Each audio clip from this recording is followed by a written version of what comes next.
from your ability to our need, O God. And we pray, Lord, that you may be glorified in the process.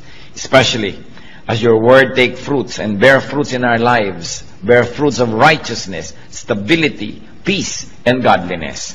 May your word, Lord, be our food.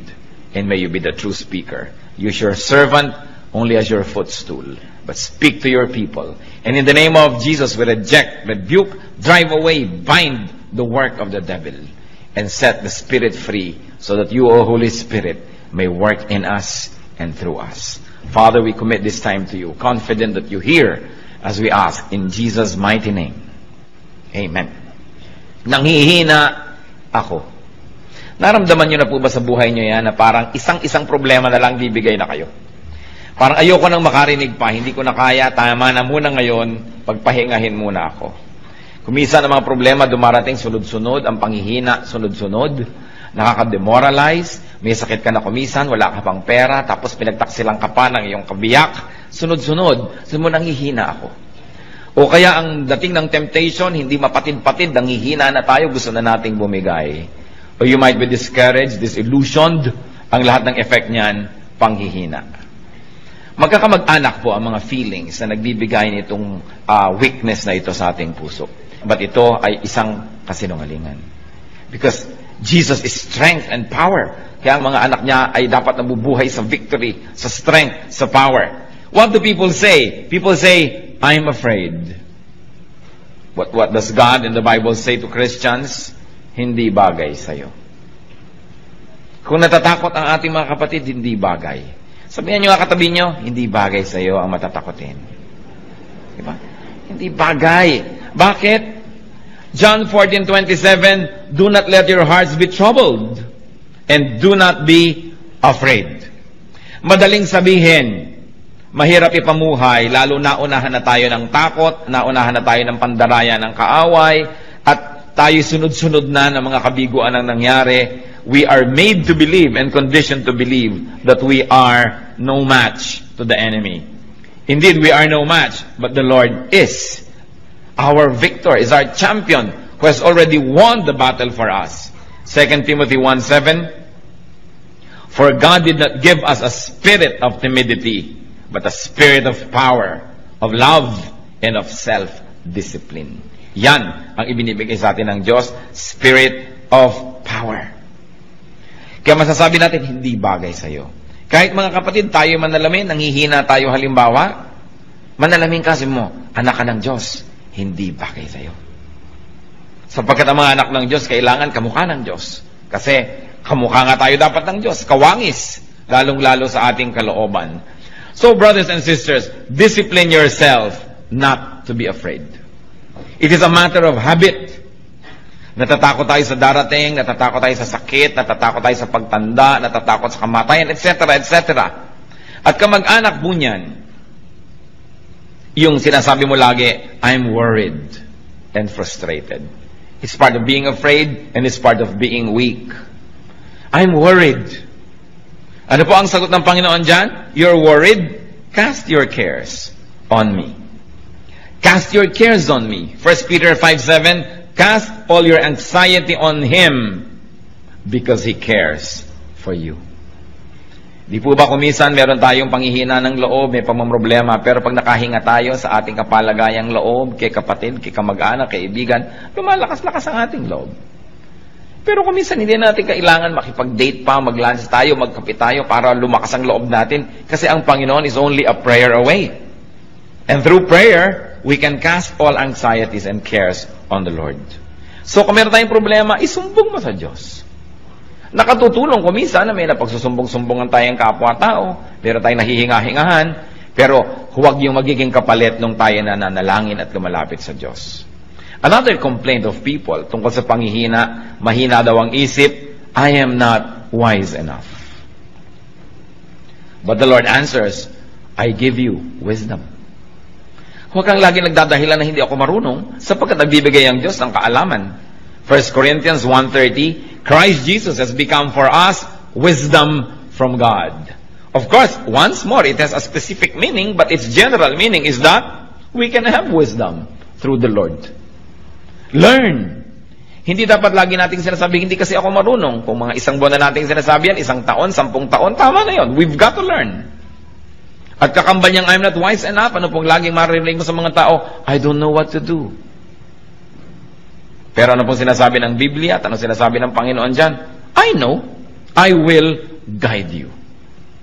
Proverbs 3, 5-6. Trust in the Lord with all your heart and lean not on your own understanding. In all your ways acknowledge Him and He will make your path straight. So, magtiwala sa Panginoon, huwag sa sarili. Huwag sumandal sa sarili lamang kaalaman sapagkat maaaring yan ay only half-truth, half-lie, or a full lie, or a distorted truth. Sabi, in all your ways, acknowledge Him. Pag hindi po tayo sang-ayon sa kalooban, sa sinasabi, sa turo ng Diyos, doubt your scholarship, but do not doubt God. At kung tayo po ay hindi sang-ayon sa Diyos, siya ang ating sundin, kasi siya yung Diyos, at siya yung tunay na marunong. It is important to acknowledge our lack of wisdom, and then seek God's wisdom. Ano po ang sabi ng mga tao doon sa mga, wala kasi akong alam, clueless ako, wala talaga akong alam dyan sa mga bagay na yan? Ang sagot sa atin ng Panginoon niya, ask me, and I can give you discernment. Kaya yung panalangin sa Psalm 119, verse 1-5, I am your servant, give me discernment. So humihingi ng discernment to know right from wrong. Knowledge po, madali naman yan na makolekta kasi information lang yan But what do you do with knowledge? How do you apply knowledge? Then that becomes wisdom. Paano natin papakinabangan yung alam natin na informasyon? Kaya some people only become more and more knowledgeable but it doesn't make them wiser. Kaya hindi ko mo edukado, marunong sa buhay. Kahit marami kong isang degrees, marami lang alam na information, pero hindi alam i-apply sa buhay yon, walang wisdom. Marami naman hindi nakapag-aral, pero talagang wise. Pag pinakinggan mo, daig pa nag-aral. Kasi magkaiba naman yung knowledge sa wisdom. But wisdom God can give, and discernment God can give. Kaya sa Psalm 119, 1-5, I am your servant, give me discernment. Pero may kondisyon, I am your servant. Ibig sabihin, ako po'y lingkod nyo, sumusunod sa inyo, napapasakop sa inyo, bigyan nyo ko ng kakayahan na makilala ang tama sa mali. Because error often comes dressed as truth. Siyempre, yung kasinungalingan, dapat dumating yan na nakabihis na siya ay katotohanan para makapandaya. Alangan mang dumating ang kasinungalingan na hubad, di alam niyo kasinungalingan yun. Kaya nakakapandaya. Dapat may discernment. At yan ay nahihingi. Ask God for discernment. Sa pagbabago po ng ating buhay, sa pagbabago ng ating pananaw, importanteng magbago muna ang ating isip at paraan ng ating pag-iisip. Kaya sabi sa Romans 12:2, be transformed by the renewing of your mind. Then you will be able to test and approve what God's will is. His good, pleasing, and perfect will. Yan ang kagustuhan ng Panginoon, tayo mabago. At wala pong nagbabago hanggang hindi mo na nababago ang paraan ng kanyang pag-iisip. Kaya ang ating isip ay pinapakain natin ng karunungan na nagmumula sa Diyos. At pagkatapos hinihingan natin ang pagpapala na yung karunungan na yun ay maging at maging wisdom, maging applied knowledge. Kakambal din reklamo ng mga tao niya sa I'm not wise enough, hindi ako marunong. Ang iba excuse na yun. Sa karunungan nga nila, nagkukunwa-kunwang di marunong para hindi maging responsible, para hindi mo asahan at huwag masisi. But the Bible says you can be wise. Hindi bagay sa mga anak ng Diyos ang hindi wise. Dapat ang mga anak ng Diyos ay wise. James 1:5, if any one of you lacks wisdom, he should ask God, who gives generously to all without finding fault, and it will be given to him. Nagbibigay pala ng wisdom ang Diyos. So kung wala kang wisdom, either hindi ka humingi o tinatanggihan mo yung binibigay ng Diyos. Pero kung tayo humihingi at handa tayong tanggapin yon, magkakaroon tayo nun. So we can learn to have wisdom. We can ask for such. And then we can be strong, because to be wise is to be strong. Isa pa pong reklamo sa panghihina, sabihin iba, mahina ang desisyon ko. I don't know what to do. But the Bible says, the Spirit of the Word of God says, I can guide you. Pati nga sa sasabihin ng mga disciples, sabi ng Espiritu ng Diyos, tuturuan ko kayo ng sasabihin. Matthew 10:19, but when they arrest you, do not worry about what to say or how to say it. At that time, you will be given what to say. Yan sabi ng Panginoon, kung darating ang panahon na kayo aarestuhin dahil sa akin, dahil sa aking pangalan, dahil sa pagtuturo nyo, huwag kayong mag-alala kung paano nyo ipagtatanggol ang inyong sarili. Huwag kayong mag-alala kung anong sasabihin nyo. Sa oras na kailangan nyo magsalita, bibigyan kayo ng Espiritu ng Diyos ng mga pinakatamang sasabihin. Kaya mga iba, sabihin mo, mag-Bible study ka, mag-lead. Ay, hindi ko marunong magturo, hindi ko alam sagutin ang mga tanong. O tumurong ka naman, maggawa ka ng ganitong ministry, hindi ko alam ang gagawin. Talaga pong hindi natin alam. Pero ang pangako ng Diyos, if we are His servants, He will give us discernment. Sasabihin natin, Lord, narito na po yung bibig ko, inaalay ko na po sa inyo, kayo po ang magsalita. Narito po ang aking kamay, kayo ang maglingkod through me. Narito ang aking paa, kayo maglakad at pumunta sa gusto niyong puntahan through my body. So I will become a living sacrifice, not a dead one. You can live in me, you can live through me, and you can love through me. That's why we become instruments and channels of God's blessings. Huwag tayong matakot. Ang mahalaga, inaalam natin ang pwede nating alamin. Hindi naman pwede natin sabihin na, oh Lord, kayo na po ang bahala, hindi na ako mag-aaral, wala na akong gagawin, bahala kayo. Nag-aaral pa rin tayo, nagsasanay tayo, at kung darating na yung panahon na kailangan gamitin yon, ang Panginoon ang nagbibigay sa atin ng kakayahan para magamit, maalala, at mabigyan ng tamang korte, hugis at kulay, yung mga dati na nating nalaman para magamit at ilapat sa pangangailangan ng sandaling yon. So we plant, the Lord makes it grow. So nag-aaral tayo, pagkatapos ang Lord ang magbibigay ng kakayahan na i-apply yung ating napag-aaralan. Tungkol pa rin sa panghihina, reklamo po ng marami, I'm so weak. Especially sa pananalig, mahina ang pananalig ko. Nagdadasal ako pero hindi naman ako naniniwalang ibibigay yung dasal ko, lalo't medyo extraordinary, medyo himala ang hinihingi ko, lalo't medyo hindi ko kita yung kasagutan. Kulang ako sa pananampalataya. I'm so weak when it comes to faith. But the Bible says you can be full of power. You know, the first century Christians were known not for their knowledge, but for their power. Pag ipinagpe-pray nila yung mga may sakit, nagagalingan. Pag may mga ginagawa sila, kahit imposible, nagagawa. And you know, the power to forgive, the power to love, that's the greatest power.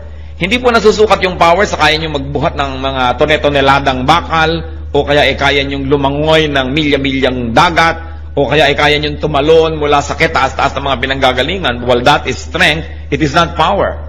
Ang tunay na power, yung nagmumula sa kalooban. Yung nakakamuhoy ang isang tao, tas naiibig mo pa rin, that's power. Yung mahirap magpatawad, nakakapagpatawad ka, that is power. Yung sa halip na magagalit ka, naiibig mo yung kapwa, nagkakaroon ka ng puwang ng pangunawa sa kanya, that is power. And God gives that power. Ang sagot ng Bible sa mga weak, you can be full of power. Pwede kang mapuspos at mapuno ng kapangyarihan. Kaya hindi sapat yung excuse na I am so weak, because the Bible says you can be full of power. Hindi sapat na tayo ay maging puro bigay na lang ng bigay ng excuse. Luke 17:6, He replied, if you have faith as small as a mustard seed, you can say to this mulberry tree, be uprooted and planted in the sea, and it will obey you. Kung meron daw maliit na pananampalataya, kahit kasing liit man lang ng buto ng mustasa, na mas maliit pa yun doon sa ulo ng aspile, sabi ganon, kahit itong punong ito, utusan mong buhatin ang sarili niya at bunutin at itanim sa tubig, yun ang kanyang gagawin. Siyempre, isa yung talinghaga na sinasabi sa atin, walang imposible sa nananalig. Acts 1:8, but you will receive power when the Holy Spirit comes on you. So, Christianity is all about power. Kaya sinabi natin kanina, hindi bagay sa anak ng Diyos yung mahina. Nanghihina ka man kapatid, dapat sandaling-sandali lang para lang hangin na dumaan, pero hindi dapat ang tagal-tagal. Bakit? Sapagkat naaalala natin kung sino tayo. Tayo yung mga Kristiyano. Naaalala natin kung sino ang tumataguyod sa atin, si Kristo. Naaalala natin kung ano ang nagawa niya at nagagawa at patuloy na gagawin, lumalakas tayo. Kaya hindi bagay sa mga anak ng Diyos ang pinanghihinaan ng loob ng matagal. Paminsan-minsan, dinadapuan ka, parang langaw, ayaw mo man, nadadapuan ka, pero siguro naman nabubugaw mo para hindi magtagal. So, ganun din yung mga espiritu ng panghihina. Pag dumapo at nadayakat ng hina ka, sabi, teka, sino ba ako? Anak ako ng Diyos. Sino ba yung nagsusustain sa akin? Si Kristo, na pati ang kamatayan ay kanya nagapi. Sino ba ang kakampi ko? The Lord of Lords, the King of Kings. So, bakit ako ganito? Hindi bagay sa akin. Therefore, the Bible says, you can be strong. 2 Corinthians 12:9. But he said to me, my grace is sufficient for you. Church, read aloud. For my power is made perfect in weakness. Therefore, I will boast about my weaknesses, so that Christ's power may rest on me. Sabi ni Lord, my grace is sufficient for you. My power is made perfect in weakness. Kaya sabihin natin, Lord, weak po ako sa area na yan. Sabi niya, mabuti. Strength ko yan eh. Hindi ka aasa sa sarili mo, umasa ka sa akin at makikita mo magiging strong ka. Lord, 3 araw na ho, weak pa rin ako. Kasi hindi ka umaasa sa akin, umaasa ka sa sarili mo. Lord, weakness na weakness ko po, yung ganyang magagandang mga babae. Sabi Lord, strength ko yan. Umasa ka sa akin. Halika, tuturuan kita, tutulungan kita. Lord, weakness ko po yung pera. Pag pera na pinag-uusapan, talagang nalilito na ako. Kung nasan ang kaliwa at nasan ang kanan. Sabi ni Lord, strength ko yan. Tuturuan kita. Lord, weakness ko po yung magalit. Pagka napoprovoke ako, talagang napakadali kong magalit. Strength ko yan. Makinig ka sa akin, sumunod ka sa akin. Kung yung mga weaknesses po natin, papayagan natin ang Panginoon, doon ay kumilos at punuin yun ang magiging strength natin. Kaya sinabi, when I am weak, then I am strong. Kung yung weakness ko, isusuko ko sa Diyos. Alam nyo kung bakit nagkakandagi-bagi ba ang buhay natin? Dahil sa weakness? Yung weakness, isinusuko kay Satanas. Weakness ko ang pera, tapos sabi ni Satanas, etong pera, sunod ka na agad. Kaya nasisira. Weakness ko ang kagandahan, so eto ngayon dumaan si maganda. Nasira ka na. Weakness ko yung pride, so tinempt ka ni Satan to be proud because God will not tempt you to be proud. O bumigay ka na, naging ka ng proud, nasira. Tatandaan po natin, yung weakness can make or break you. Your weakness can make you if you surrender it to Christ and let the strength of Christ apply to that weakness. But your weakness can break you if you surrender it to Satan. Kaya nangyayari po yan kung minsan, o may mga hihinang ngipin, o yung ipinagawa at ipinaayos sa magaling na dentista, yun ang pinakamalakas. Kasi na-ministeran Kung minsan may mahihina ka sa iba't ibang subject sa school. Kung saan ka nagpa-tutor at nagpaturo, yun ang nagiging strength mo. Kasi pinayagan mo na yung strength ng iba, malagay dun sa area of your weakness. That's why if the strength of God is applied to our weaknesses, then we become very strong. Kaya yung po mga mahina, sabihin natin, then I'm strong. I can be strong through Christ. Kaya ang sinasabi dyan, I can do everything through Christ who gives me strength. Weakness makes room for God's power. Hindi ba ganun din yung mag-asawa? O masakit ang pakiramdam ko ngayon, mahina ang katawan ko, ikaw mag-drive. O yung isang nagda-drive. Where I am weak, you are strong. And because I relied on your strength, my weakness became strength. Mahina ako magkwenta, ikaw magkwenta kasi magaling ka sa math. So dahil in-acknowledge mo yung weakness mo, hinayaan mo yung strength ng iba na pumasok sa area na yon, naging strength tuloy. Mahina ako sa pagdisiplina sa mga anak natin, ikaw nga magdisiplina, susuportahan kita, nagiging strength. So ano po ang weakness nyo, kapatid? Ibigay nyo sa Panginoon, magiging strength. Kaya sinabi natin, hindi bagay na mahina ang isang Kristiyano. At tungkol din sa panghihina, pagreklamo ng marami, lanta na ako. No more energy. Hindi ko na kaya, pagod na ako sa pagtuturo, pagod na ako sa ministry, pagod na ako sa pagpapakabanal, pagod na ako sa pagiging mabuti. Mahina na ang katawan ko, mahina na ang espiritu ko. But the Bible says, you can be refreshed. John 4:14. But whoever drinks the water I give him will never thirst. Indeed, the water I give him will become in him a spring of water welling up to eternal life. Sabi ng Panginoon, nauuhaw ka? Dito ka uminom. Ang ipapainom ko sa'yo, pag ininom mo, di ka na mauuhaw uli. Pero Lord, bakit lagi na lang ako nauuhaw? Hindi ka sa akin umiinom. Kasi ang sinabi, pag uminom ka sa aking bukal, hindi ka na mauuhaw muli eh. Pero bakit lagi na lang uhaw ng uhaw yung marami? Lagi na lang lungkot na lungkot, samantala ang Panginoon ay kasiyahan. Lagi na lang takot na takot, samantala ang Panginoon ay stability and security, because we really do not let the power of Christ rule our lives. Kaya ang sabi sa Psalm 1, verses 1 to 3, Blessed is the man who does not walk in the counsel of the wicked, or stand in the way of sinners, or sit in the seat of mockers. He is like a tree planted by streams of water, which yields its fruit in season, and whose leaf does not wither. Whatever he does prospers. So ano man daw ang ginagawa nung tunay na nakasausaw ang kanyang ugat doon sa batis ng Panginoon, kahit anong ginagawa niya ay nagiging mabunga. So paano natin malalaman kung hindi tayo nakasausaw sa batis ng Panginoon? Hindi tayo mabunga. Baliktarin nyo lang. Kasi pagka nakasausaw ka daw, mabunga ka, hindi ka mabunga, di ibig sabihin hindi ka nakasausaw. Hindi po, lagi naman ako sa church. Hindi ibig sabihin, no, nakasausaw na tayo sa tunay na salita ng Diyos. Palabasan naman ako ng Bible, ang dami ko alam na verses. It doesn't follow that we are already godly and we are really drawing strength from the Lord. Kailangan talaga tunay, hindi pakitang tao, hindi panglabas, at hindi pangimbabaw lamang. Lalaliman natin. So, ang mga anak ng Diyos, hindi bagay na lalanta. O ba't ganyan ang itsura mo? Lumong-lumo na ako eh.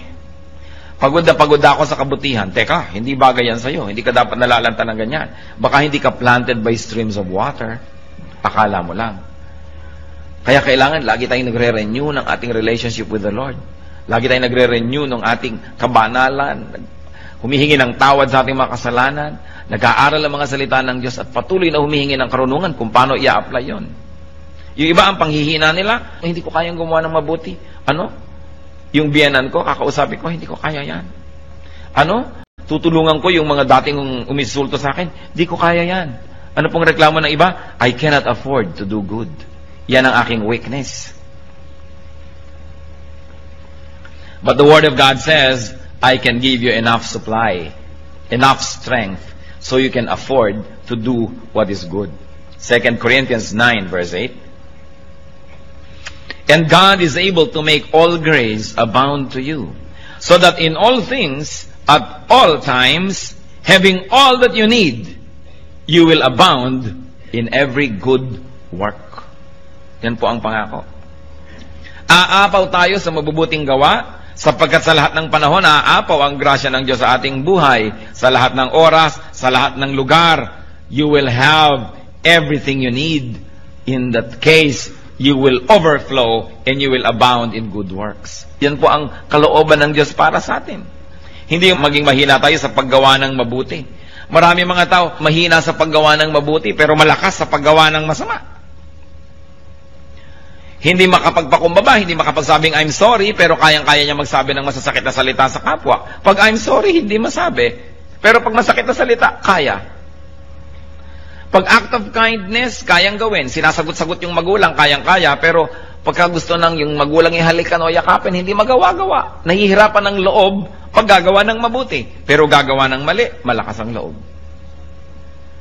Pagka mandadaya, malalakas ang loob. Pagka aamin ng pandaraya, paghingi ng tawad, hindi kaya. Bakit nga ba ganun ang maraming tao?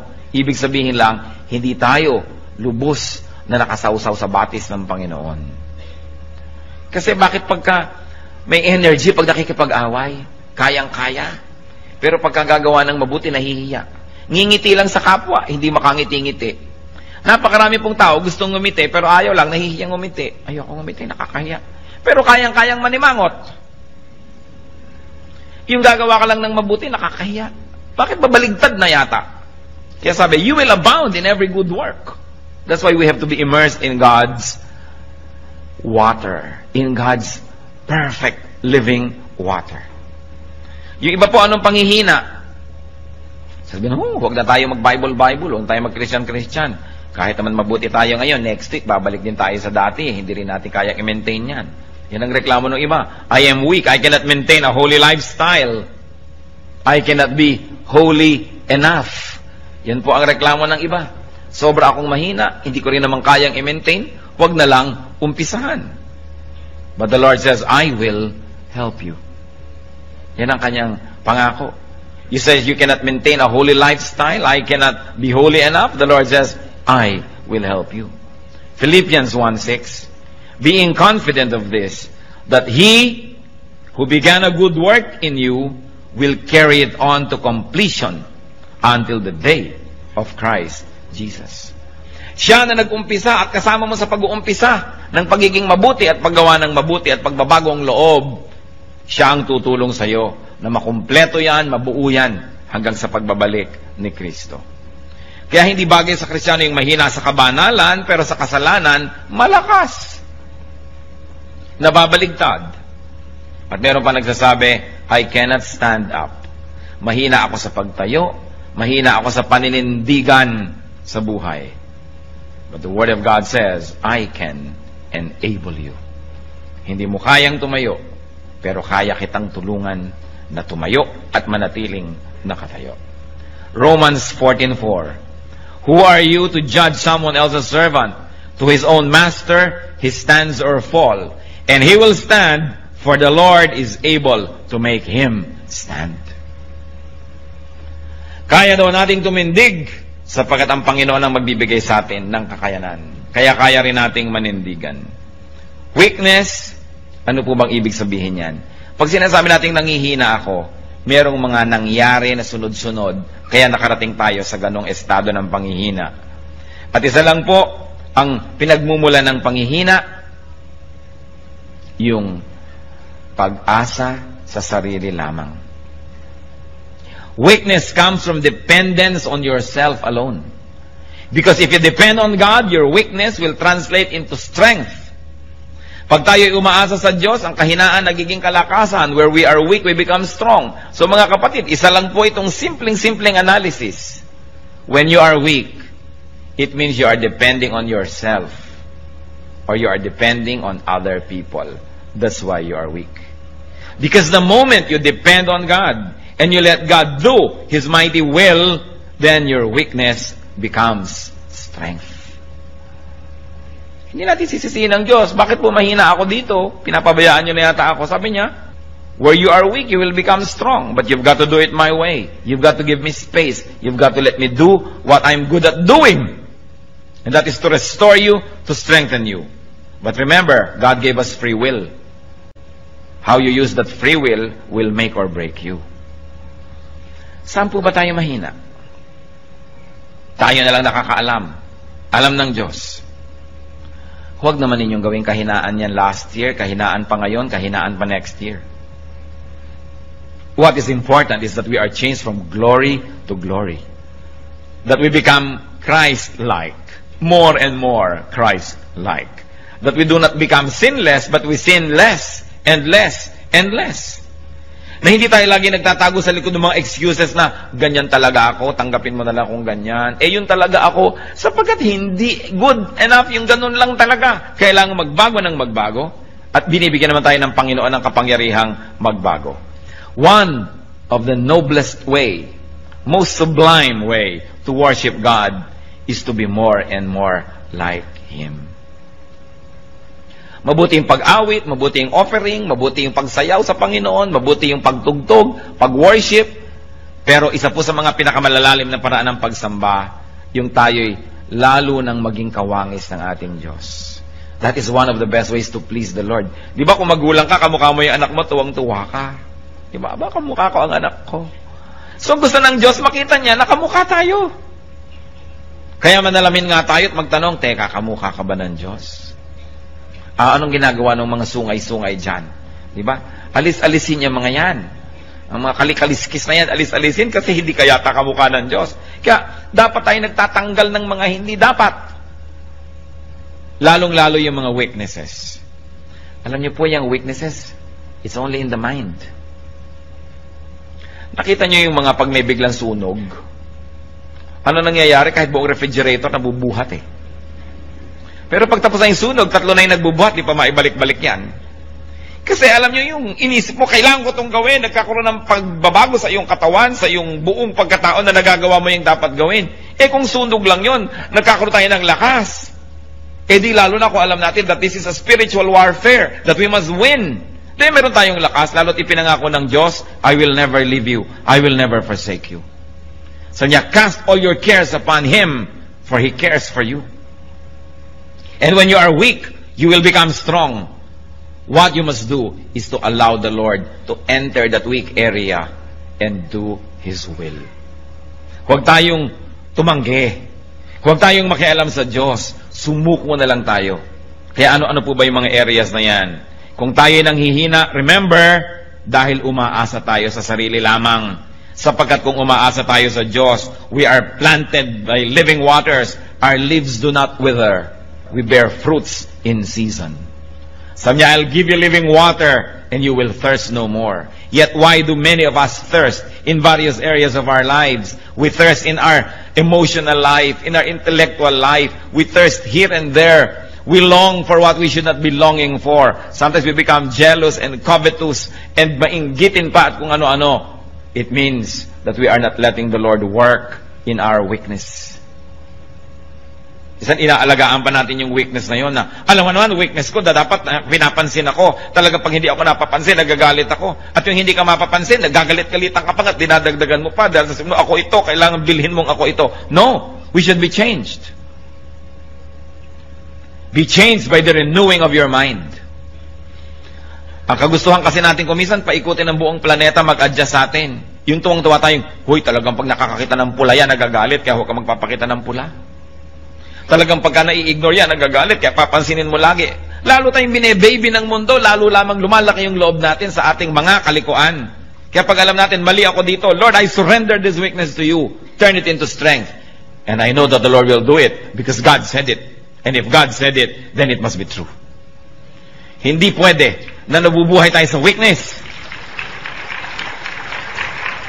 Gustong-gusto ni Satan yung naniniwala kang weak ka eh.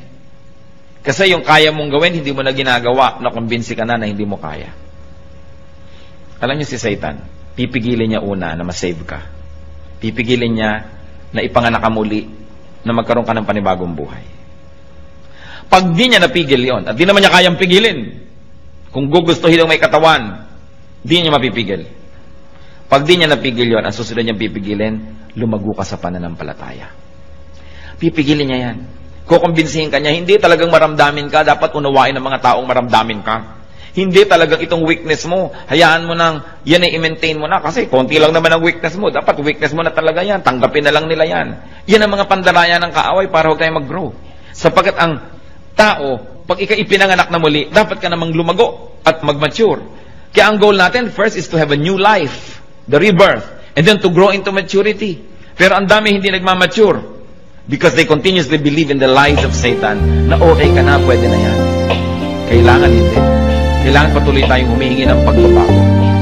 At pag nag-grow ka, nagiging kang strong, anong gagawin ni Satan? Bibigyan ka ng mga kadayaan. Mahina ka, hindi mo kaya. Masakit ang katawan mo ngayon, meron kang sakit sa bato, meron kang diabetes o mahina ka. Kaya tuloy, idadamay na niya yung pati lakas ng loob mo, espiritu mo, panghihinain ka na sa lahat ng area. Wala kang pera, hindi mo kayang gawin yan. Ang weakness mo, wala kang pera. Bakit? May pera ba yung mga apostles? May pera ba si Kristo? May pera ba sila nun? Ang dami nilang nagawa. Wala kang ganito, wala kang ganyan. Puro pandamaya. Ang ibig sabihin lang, mahina ka, mahina ka, mahina ka. Ikaw naman naniwala na, mahina nga ako. Kaya siya ngayon, nakaka-take over. But when you do not give Satan the space, he will never have space. That's why the Bible says, resist the devil and he will flee from you. Just resist. You don't have to fight. Bakit malalabanan yung demonyo? Malakas yun. Nilabanan na siya ng Panginoon at natalo na. Kaya hindi na dapat tayong parang lagi nakikipagtunggali. Sabi natin, teka, tapos na ang labanan na. Bakit nakikipaglaban na naman ako? Nandaraya yata ako. Narito na lang ako para kunin yung premyo. Narito na lang ako para mag-enjoy ng victory ng Panginoon kasi siya yung lumaban para sa akin. Anong nakikipaglaban na naman ako? Dinadaya tayo eh. Victory is already ours. Kaya pag nadadaya kang hindi ko to kaya, sabi mo, it's a lie because the Lord already rose from the grave. Binayaran na lahat ng kasalanan. Tinalo na si Satanas. Bakit ako mamumuhay na talunan? Bakit? Alagad ba ako ni Satan? Hindi. Bakit katalunan? Siya yung talunan. Dapat dito ka sa kabilang panig sapagkat ang Panginoon ay nanalo. Kaya tayo, we can have victory.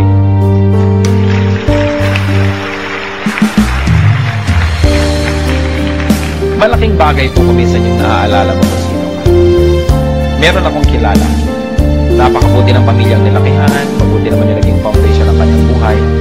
Sa kalagitnaan ng buhay niya, nalulungi siya sa mga bisyo, nakasama niya mga maling tao, nadala siya ng nadala sa mga putikan at sa mga kasalanan at sa mga kamalian. Naiba siya ng naiba yung pananaw niya sa sarili niya, nawalan siya ng self-respect, nakalimutan niya pati table manners na alam naman niya, nalimutan niya yung pagbibihis ng tama na alam naman niya, kasi hinila siya ng hila pababa ng kanyang environment. Pero minsan nakasakay siya sa jeepney at sa traffic, napag-isip-isip niya kung sino siya, sino pinagdalinan niya. Sa niya, teka, pag tinitingnan ko yung sarili ko, hindi ako ito. This is the distorted version of me. And I was distorted because of the wrong company I kept. I was distorted because of the wrong beliefs I espoused. I was distorted because of the wrong activities that I indulged in. Babalik ako sa aking sarili. Babalik ako sa kung sino ako talaga. At ginawa po niya yon. At nakabalik siya sa kanyang dating status. May paggalang sa sarili, merong dignity, at iginagalang na nila. Tayong mga anak ng Diyos, we are created for holy work. We are created for dignity. We are created for respectability and for fruitfulness. If this is not happening in your life, mag-isip-isip dahil hindi ito ang tunay niyong pagkatao. Tayong anak ng Diyos, ang pagkatao natin, yung pagkatao ni Kristo, yung Espiritu ng Diyos. Kaya kailangan nabubuhay sa buhay natin yan, sa puso natin. Titingnan natin ang mga pinagsasasabi ng ating bibig kung tama sa identity natin, ang ating lifestyle, ang ating ginagawa. We are a royal priesthood, a holy nation, servants of God. Less than that, hindi bagay sa atin. Kaya dapat meron tayong dignity. Hindi hahabol-habol ka ng kahit konting pagtingin, namamalimos ng pag-ibig kahit na isang laang kaluluwa sa impyerno may umibig lang sa'yo. Mateka, iniibig ako ng Diyos. Kung kailangang ibigin mo ko na magkakasala pa ako, habol-habulin lang kita, wag na, sa'yo na ang pag-ibig mo. Hindi bagay sa akin yan.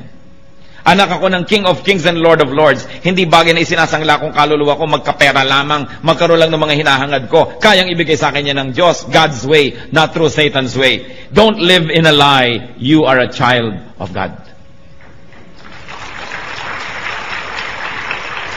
Mahalaga inaalala mo, sino bang magulang ko? Di ba ang Diyos? Hindi naman si Satanas. Ba't ganito nangyayari sa buhay ko? Bakit sinusunod ko si Satan? Mali. Sino tayo? Sabi sa Bible, but you are a holy nation. You are a royal priesthood. You are the children of God, children of light. You are the inheritors of all of God's creation. Seed of Abraham through Christ. Pag naaalala natin kung sino tayo, mamumuhay tayo above all our weaknesses. Mamumuhay tayo na kagalang-galang na paraan. Kung kinakailangang mabawasan yung material blessing na yan, basta maging kagalang-galang tayo, di bale. Pero hindi tayo magpapakahamak, nagpakadusta-dusta, magkaroon lang ng kotse, magkaroon lang ng bahay, magkaroon lang nito. Sapagkat lahat ng bagay na yan, lilipas din. Hindi kailangan na yung espiritu, which is forever, will be sacrificed for something, for some matter, which will decay in a matter of years. It's important to remember who we are. Because when we do, we live according to the true identity. Sasabihin nyo, pero, sino ba ako? Dati naman talaga akong taong putik. Dati naman talaga ako nasa kasalanan. Dati naman, no! 2 Corinthians 5:17, if anyone is in Christ, he is a new creation. The old is gone, the new has come. May bago na tayong pagkatao at dapat tayong mabuhay according to that new person and new personality. Nilimutan ng Diyos yung dati nating mga ginawa, mga kasalanan at mga pagkakamali. Bigyan tayo ng bagong pasimula. Kaya dapat yun na ituloy na natin. Hindi yung sinasabi sa Bible that the seed is washed only to wallow in the mire. Hinugasan na ng hinugasan, pagkatapos babalik din lang sa putik. Nahugasan na tayo, panindigan natin. At hindi tayo dapat magpabalik-balik sa mga kamalian. Huwag kayong magpapadaya that you are weak. Because in Christ, we can do everything. Through faith, we can do anything. Weakness means dependence on oneself. Strength comes from dependence on Jesus. Kaya kung nangihina, alam natin yon, umaasa sa sarili. Bakit pinanghihinaan ng loob? Ang dami kong gagastusin, wala akong pera sa bulsa. Umaasa ka sa sarili mo. Maaaring bigyan ka ni Lord ng pera, o maaaring alisin niya yung gagastusin, o maaaring bigyan niya ka ng kalakasan para harapin yun. Naku, ano kaya ang gagawin ko pagtanda ko? Paano yan? Wala akong savings, wala yata ako naipon. Umaasa ka sa sarili. Kung umaasa ka sa Panginoon, lalakasan yung loob. Hindi ko yata kayang lutasin ang problema ng pamilya ko. Kasi umaasa ka sa sarili. Sabi natin, Lord, nandito ang pamilya ko. Ipinangako nyo, hindi nyo ako papabayaan. Ipakita nyo sa akin kung paano kayo kumikilos at nang makaka-cooperate ako, makasunod ako, nang masolve ito. Pero oras na humiram tayo ng kasangkapan from Satan to solve our problems, na-solve ng konti, pero ang laki ng bayad, lalong mas malaking problema ang kasunod. Parang meron na nga kayong problema, mangungutang pa kayo sa 5-6 para bayaran. Mamaya, mas malaki pa rin yung utang nyo. Ang ending, nagkalubog-lubog kayo lalo. Kasi hindi dapat yun ang solusyon Merong gumawa sa inyo ng mali, gagawin nyo rin ng mali para malutas. Ngayon, gagantihan kayo ng anak nun, yung anak niya gaganti naman. Hindi na natapos-tapos.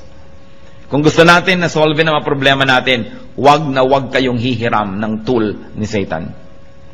Kung yung kotse nyo may sira, kailangan nyo ng gamit, inaabot ni Satan yung gamit para ang ganda-ganda, bagong-bago, pwede ba sabihin, ayoko. Ba, itong solusyon. Galing sa'yo, ayoko. Kahit kamay ko o ngipin ko o gilagid ko, ipampihit ng tornilyong ito. Hindi ako hihiram na screwdriver sa'yo. Diba? Dahil si Satan ka Hindi ka naman mabuti Hindi ka naman mabait. Sabi ni Lord, you come only to steal, kill, and destroy. Ano't inaabutan mo ako ngayon? Alangan namang love mo ako. Daya yan. Pag kinuha ko yan, may bayad. Wag na. Huwag kayong hihiram ng tool ni Satan dahil lalo niya kayong ilulubog.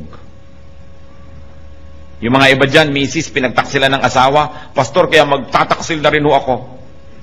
Bakit? Hihiram ka na kay Satan. Gumiram yung asawa mo ng ganung tool. Yun naman ang ibabalik mo sa kanya. Di pareho na lang kayo ngayon. Lalo ka nang nawala ng pag-asang maahon-ahon dyan.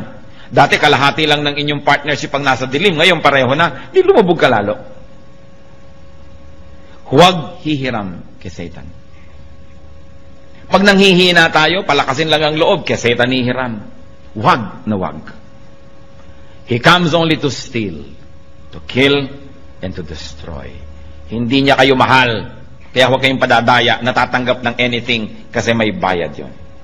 Umasa sa Panginoon. Ang sabi niya, I will never leave you. I will never forsake you. At si Jesus, hindi sinungaling. God is only a prayer away. Kung ano man yung mga weaknesses natin na yan, weakness ng ating personality, weakness ng ating espiritu, weakness ng ating katawan, weakness ng ating pag-iisip, God is our strength. At sabi niya, cast all your cares upon me, for I care for you. Aming Diyos, kami po'y lumalapit. Nilalapit na aming puso na kumisan ay dinadalaw ng panghihina. Kadalasan ay nadadaya na rin ng mga kahinaan. Kayo na nakababatid ng kalagayan ng bawat isa. Kayo na nakakakita ng puso namin, Panginoon. Inihahain po namin ang puso namin sa inyo. Hinihingi namin, pakalinisin ninyo. Salain ninyo ang mga kasinungalingan na tinanggap nito at alisin nyo po sa aming puso. At puspusin nyo kami ng espiritu nyo. Espiritu ng kapangyarihan, ng kaliwanagan, ng kabanalan. Lord, hubaran mo po ng mga balat kayo ang mga ginagawa ng kaaway at nang makita namin na ito'y masama. Unmask the work of the devil so that we may recognize it for what it is. And give us the wisdom to know your work apart from the work of the evil one. Huwag na huwag kaming hihiram ng tools from Satan, Panginoon. At sa mga kahinaan namin ito, alam nyo ito, kayong lumikha sa amin. Di pa man kami sinisilang, nasilayan nyo na kami sa sinapupunan ng aming mga ina. At alam nyo, Panginoon, ang mga kahinaan namin. And we ask you, Lord, like empty cups, we fill our hearts to you. Fill our cups with your strength. Fill our hearts with your power. Palitan mo ang mga kahinaan namin ng kalakasan mo, O Panginoong Jesus. At itinataboy namin ang anumang hinihiram naming kalakasang huwad galing kay Satan. In the name of Jesus, we reject all things that we have mistakenly borrowed from the evil one. All methodologies, all tools from Satan, we reject and rebuke in the name of Jesus. At Lord, kami nagbibihis ng iyo pong kapangyarihan. Clothe us with your strength. We are the people of strength because we are your people. As we are your people. As we are your